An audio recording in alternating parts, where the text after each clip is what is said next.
Hallo Freunde, willkommen zurück zu Let's Play und Let's Read Katawa Shoujo.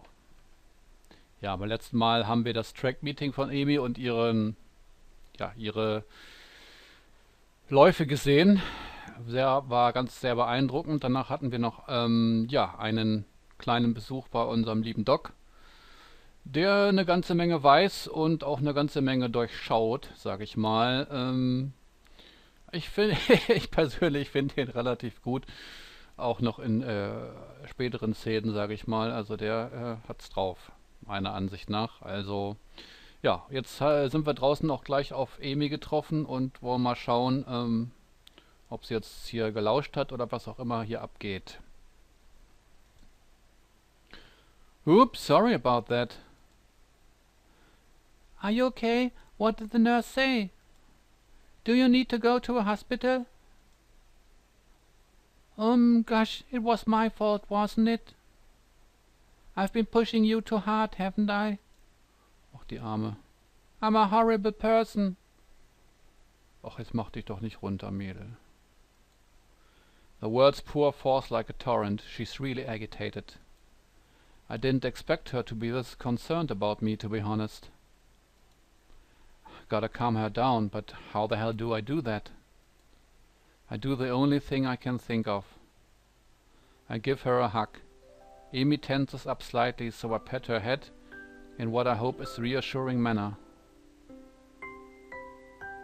Ach ja, das ist ja... Hätte ich jetzt auch gemacht, glaube ich. Hey, settle down. I'm fine, okay? No worries. I can feel Emi's body relax as I continue to assure her I'm fine. Her arms wrap around me as if she's trying to confirm that I'm not about to fall over dead.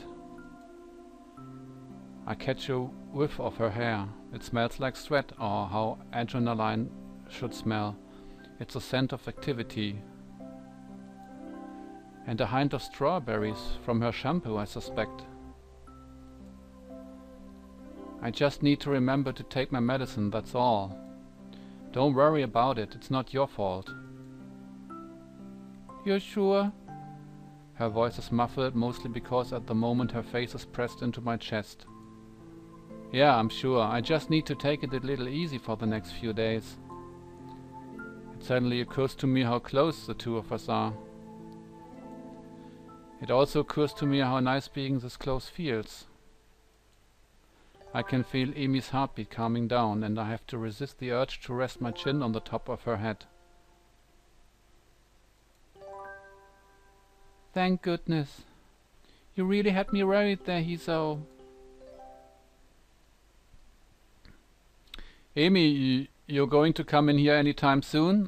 Jetzt kommt der auch noch. Oh, I'm sorry, was I interrupting? Dieses Grinsen auf seinem Gesicht, unglaublich. The two of us spring apart as if the other just caught on fire. Emi brushes her hair back nervously and laughs. Course not. I see you later, okay? Oh, and Hisao? Take your damn medicine!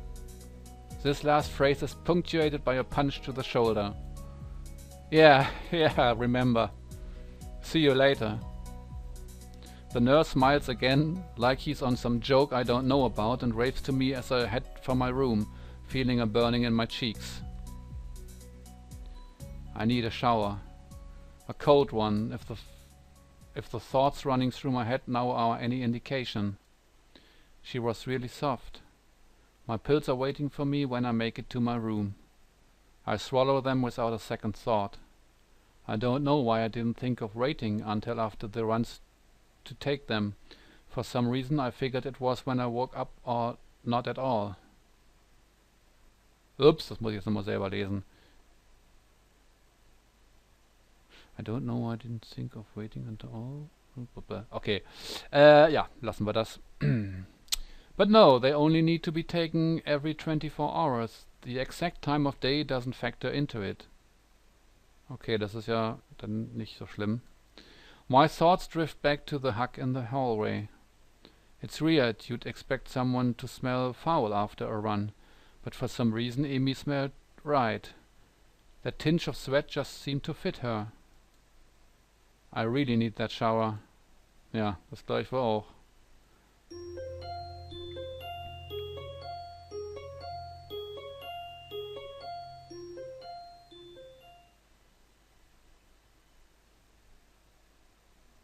Strange that it feels so natural for me to go up to the roof these days.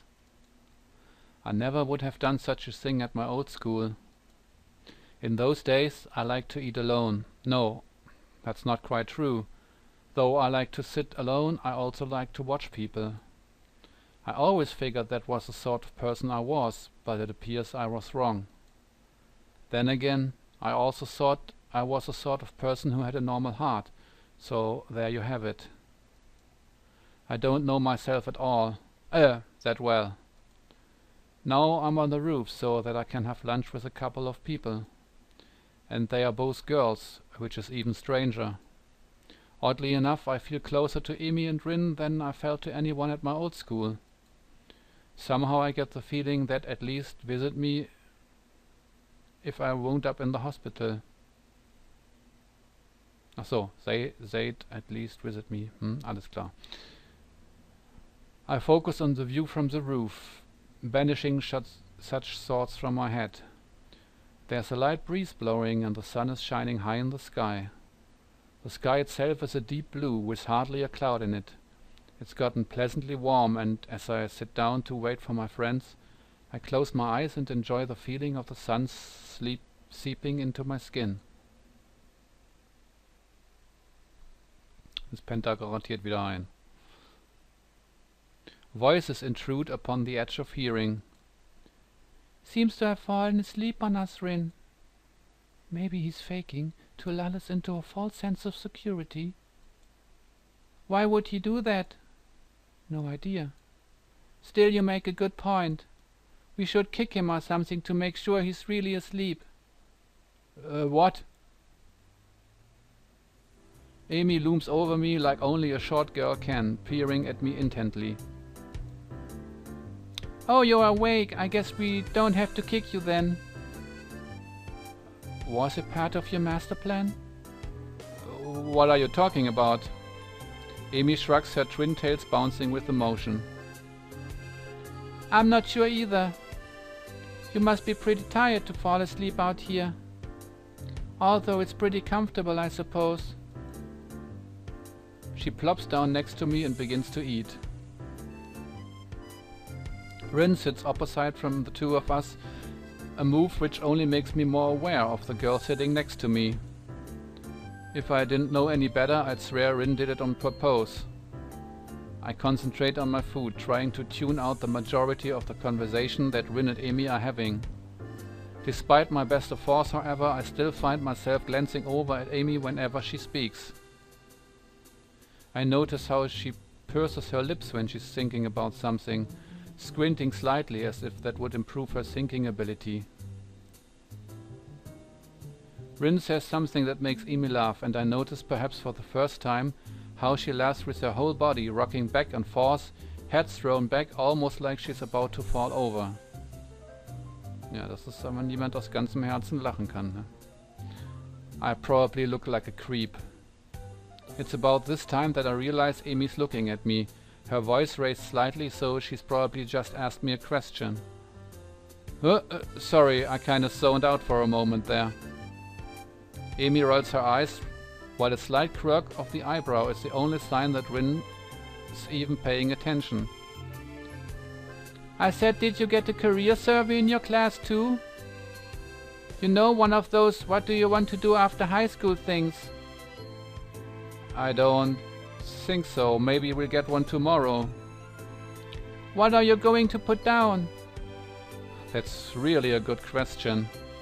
I guess I always figured I'd go to college after high school, but I've no idea what I'd do once I got there. And with the heart attack and all, I'd really been concentrating on each day as it came rather than making long-term plans. I suppose I can safely start planning ahead again. I've always liked having at least a vague plan for my future, so it'll be nice to come up with one again. Of course, that doesn't change the fact that right now I've got absolutely no clue. I always kind of assumed I'd figure it out in college. That or just become a salaryman. That's pretty popular. But do I really want to? That's a tough question. I guess I don't really want to do anything.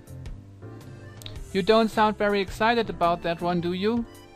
She laughs as she says this, and I'm caught up in her laugh again. It's so girlish, high and giggly, like a, well, pardon the cliché, like a babbling brook. It bubbles out of her, starting in her belly and working its way up her throat. I can't help but laugh myself. It's infectious. Yeah, I guess I'm pretty unhappy with the salaryman idea. But to be honest, I haven't given much thought to the future recently. I suppose that these days I've been more concerned with living one day at a time. Emi considers this for a moment and grins. That's a pretty good idea, Hisao. I just wrote down pirate. I'm momentarily stunned, then I start laughing. I stop myself and manage to gasp out of question.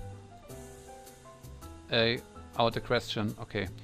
You are not actually serious, are you? Emi looks mock offended. Well, I've got the legs for it already, so I just kind of figured. Even Rin seems amused by this. Just you wait, I'll be the terror of the high seas. I show you all. I've even been working on my pirate voice. She suddenly springs up and begins swaggering up and down the rooftop shouting orders. Here, Mahadi, give him broadside with the long guns. Well, where their guts for garters. Do you even know what that means? Rin's unexpected interruption stops Emi in her tracks. Not really. But it's all in the delivery. The ringing of the bell prevents her from demonstrating her point farther. Emi dashes off immediately, leaving Rin and myself alone on the roof. Rin stares at me intently for a few moments. Is there something wrong? Rin considers this question closely for a moment. After a lengthy pause, she shakes her head. Nope. Why the staring then? Rin shakes her head again. Nope, I don't get it. Get what? The staring thing. You two seem to, but I don't. Great, she saw me staring. Now she probably thinks I'm a pervert or something. Actually, probably not. This is Rin we are talking about after all. Still, I feel the need to defend myself. I wasn't staring, I was just tired. Rin actually snorts at this, but she doesn't say anything. No, really, I was just distracted, is all. Eager to end this conversation, I head back down to class. I'm greeted by the twin specters of Shizune and Misha, looking like they mean business. Well, Shizune looks like she means business anyway. Misha just looked like she's about to start laughing at any minute. Up on the roof again, Hik-chan? You know that's dangerous, don't you? Ist ja wohl meine Sache, ne? That's right. The school cannot be held responsible for any injury that comes from being up there, you know. Furthermore, we could report you for breaking the rules. Misha leans in and whispers conspiratorially. Was für ein Wort. But we won't, Hik-chan. You three are too cute together. Ja, danke, Misha. She straightens up again, laughing at my sudden blush. You are too easy to tease, Hik-chan. Hey, come on. I'm still new here, sort of. Isn't it mean to pick on a newcomer like this? Nope. It's to help you get acclimated to your new surroundings. Ah, I see.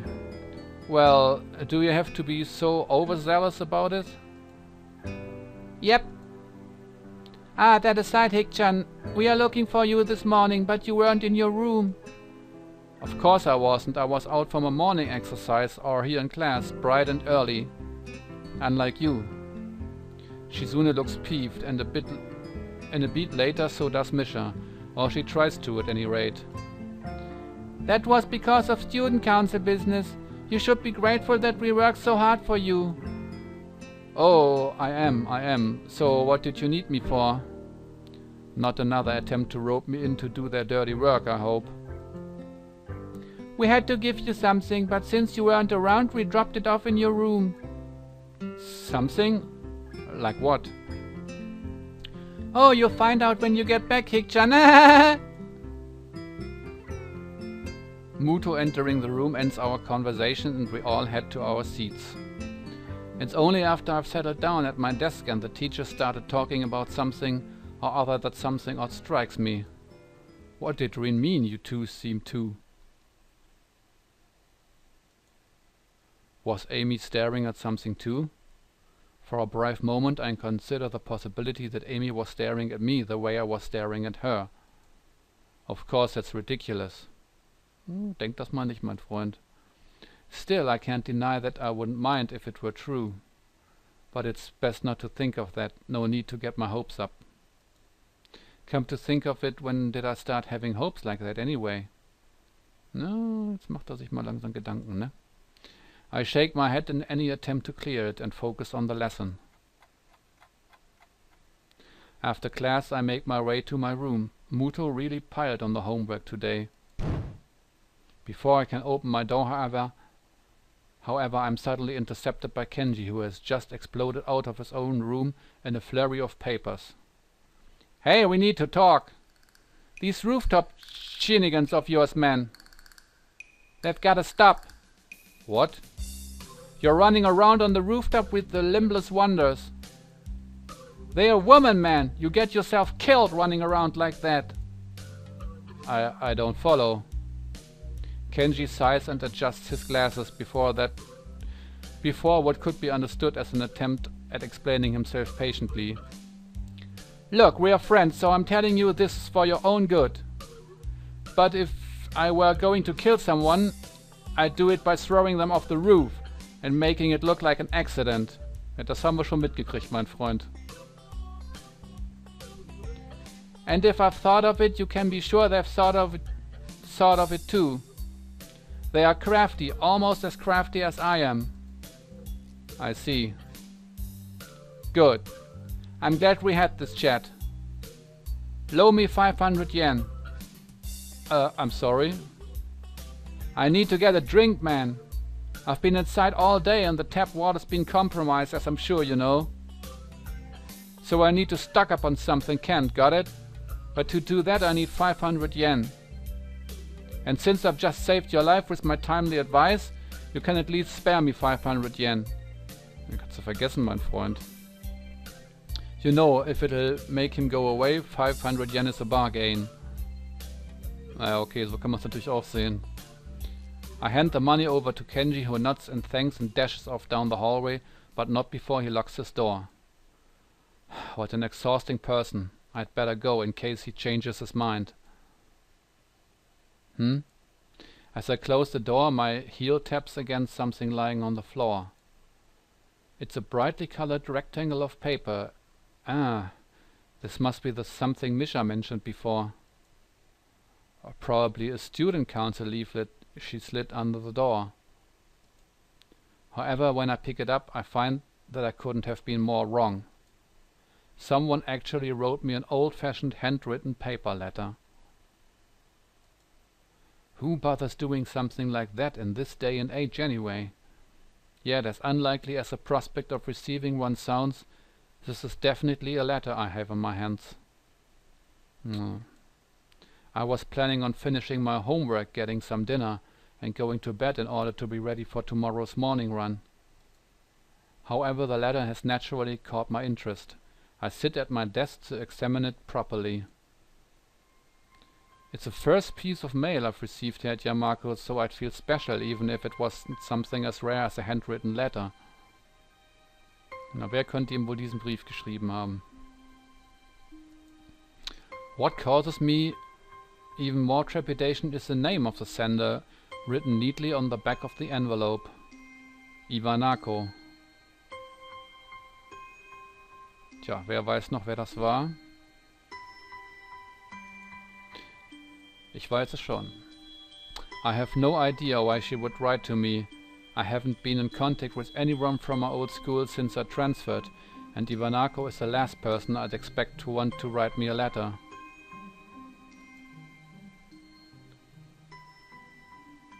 The last time I saw Iwanako was terribly awkward, embarrassingly so. She came to my hospital room, peeled me an apple out of courtesy, and then we practically sat in silence for half an hour. She said goodbye and didn't look me in the eye when she closed the door. It might have been a natural end to the series of visits that were probably very painful for both of us. Every time she visited me in the hospital, I wanted to talk to her, but something stopped me every time. Every time that I didn't speak made the next time even harder. She looked so guilty that I didn't want to say anything that might upset her, and I never could figure out the right words to say. I think Iwanako blamed herself for my heart attack. That's ridiculous, of course, but knowing it and believing it are two very different things. I told her that it wasn't her fault. She nodded, and I really think she understood that if it hadn't been that, then sooner or later something else would have made my heart give out. Yet she looked so hopelessly sad every time she opened that door and entered my room.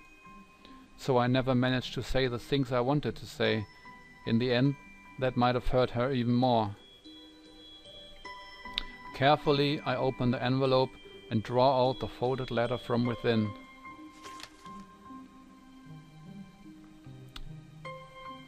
Dear Hisao, how are you? I hope you are well and happy at your new school. Everyone here misses you. Almost all of our second-year class got put together in Class 3 run for the final year, so we are pretty comfortable right from the beginning of the year. I'm sure you would have been assigned to this class as well. The mood among the third years seems to be very anxious about the final exams, even though they are so far away. The teachers are badgering us about it all the time. Even old Mr. Tachibana, who is, by the way, our homeroom teacher this year. Would you believe it? I was sure that he'd retire after our second year, but here he is, nagging everyone about studying for exams. I think things like that are the main reason why the mood among the third years is so nervous. I must admit that I'm somehow losing confidence in myself as well, even though I've always faced reasonably well in exams. It's so weird to think we are already seniors, isn't it? Time has really flown past. I wonder where it went. The new first year seems so young and somehow really innocent. I keep wondering if I was like them in my first year. I've been feeling nostalgic like this for the whole first trimester. There are other things I want to say. I'm writing to you because I felt that these are things I should have said after the incident back in winter. I really regret that I wasn't able to say them in person, and I have no excuse for it. Yeah, I think I have had quite enough of this. I crumple up the sheet of paper and toss it across the room. My aim is off, so the letter rolls under my nightstand instead of going into my wastebasket. That was an apology for abandoning me, except I don't know that I really need it anymore at this point. The hospital seems like a lifetime ago, and here now I've got other things on my mind. Amy, for starters. It wasn't great to be abandoned during my stay, but it's not something I'm worried about anymore. In fact, I hadn't even thought about the hospital in what feels like forever, until this letter came in. It's almost annoying to have received it. I've got exams to study for myself. I have no time for the past. Ja, ich weiß ja nicht, ob das so der richtige Umgang mit diesem Brief ist. Ich persönlich hätte ihn auf jeden Fall zu Ende gelesen. Man kann es natürlich so ein bisschen nachvollziehen, sage ich mal. Er hat sich an alles Neue gewöhnt und dann kommt sowas aus der Vergangenheit. Okay, aber trotzdem, meiner Ansicht nach hätte er ihn ruhig zu Ende lesen sollen. Ja, was meint ihr? Ich weiß es nicht. Auf jeden Fall sind wir jetzt wieder angelangt am Partende für dieses Mal. Ich hoffe, es hat euch wieder gefallen. Ja, beim nächsten Mal geht es dann weiter. Schauen wir mal sehen, wie sich das Ganze hier weiterentwickelt. Ja, auf jeden Fall sieht es ja so aus, als ob die beiden, sag ich mal, doch ne, so ein bisschen was füreinander empfinden tun. Tun. Tolles Deutsch. Ja, aber denn ist ja kein Wunder, wir sind schließlich auf der EMI-Route. Ja, also Freunde, bis dann zum nächsten Mal, wenn es wieder heißt Let's Play, Let's Read Katawa Shoujo. Bis dahin, macht's gut, ciao, euer Dreambird.